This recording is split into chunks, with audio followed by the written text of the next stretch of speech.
All right, I want to give y'all a quote by Neely Fuller. If you don't know who that is, you can look him up. Neely Fuller. And that quote is, "No contact, no conflict."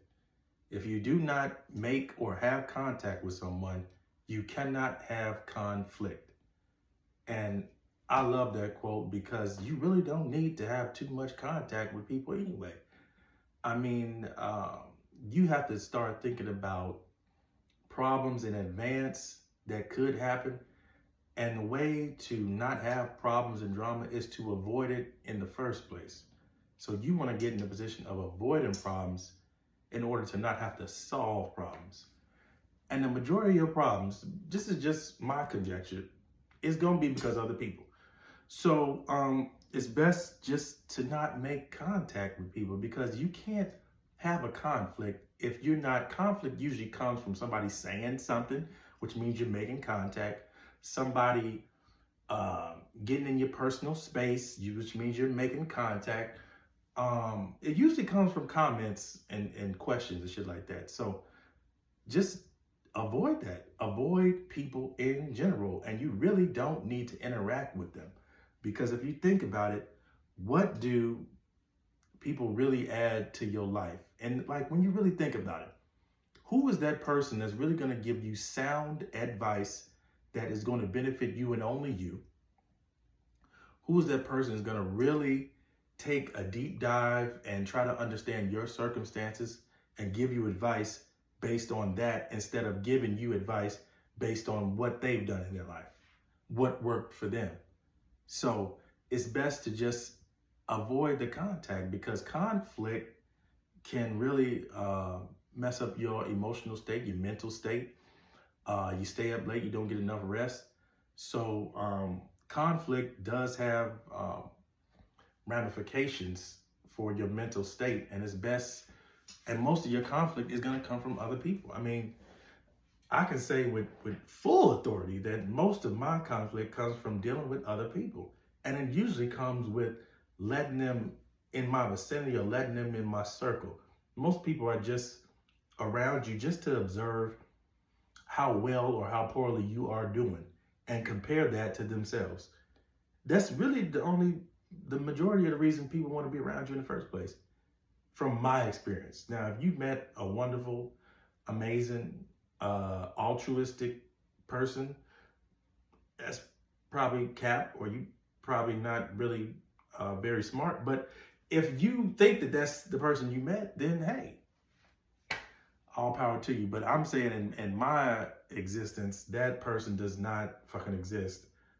Most people are just really negative, and they're in constant comparison with you or with someone else. I've met people and dealt with people that they're always in constant conflict with somebody. They always have drama. They always talking and then not talking and then making up and then arguing and then, oh, you ever deal with somebody and say, well, what's up with so-and-so? Oh, we're not talking no more. Oh, what's up with so-and-so? Oh, I'm not messing with him or her no more. I've met people that constantly have that push and pull in their life with other people. And I'm just like, why do you continue to deal with people? I mean, it's just crazy. Just stay to yourself. Why do you continue to reach out and make silly conversation with people, and then you end up having conflict after conflict when you could just chill with yourself and have peace? What are you talking about anyway? I'm wondering, I don't even have that much to talk about with people. I just really don't. I don't have that much to say. Like, I honestly look at people talking, and whether I'm in the gym or at the grocery store or somewhere, I'm like, what the fuck do they have to talk about? I don't have anything to say. I don't want to say anything. I have no desire to discuss anything, especially with a stranger. What the fuck are we have to talk about? What am I talking about with you? That just, I have to stop what I'm doing to fucking run my mouth. You know, it's an art to shutting the fuck up. And a lot of people have not mastered that art. They're not even attempting to. And I'm telling you, if you do, you have a lot more peace in your life. Avoid contact. You will not have conflict. Do you know how well you can get along with somebody you haven't seen in a long ass time? Like, think about like somebody you haven't seen in a while. You be like, wow, hey, what's going on? So and so, da da. You know why you get along with them so well? It's because familiarity breeds contempt. That's a quote, that's a cliche, but that shit is true, because the more you get, the more you have contact with people, the more you talk to them, you see them every day, you talk to them every day, something's gonna come up where you're gonna disagree, or you're gonna have an argument. Somebody's gonna say something that's gonna take it too far, and then y'all just gonna fall out. It's not worth it. That's why most marriages end in divorce, because you're around this person entirely too fucking much. It's like people can't take it. What was once funny or quirky or cute, if you're around that person day after day, that shit gets irritating. And that's the point. Don't allow yourself to be irritated by the shit that people do, the shit that they say. Avoid contact. I saw a video of some strangers fighting in the fucking gas station, bro. I'm like, there's nothing in my mental makeup that would make me say something to a stranger at a fucking gas station. This is a temporary stop. Okay, that's what a gas station is designed for. A temporary fucking situation.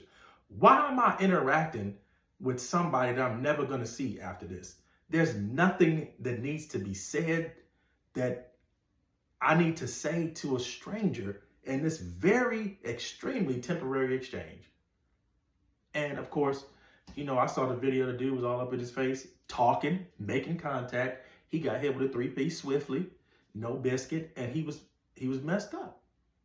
And all that for what? For nothing. For some silly comments. Like, bro, avoid contact and you will not have conflict.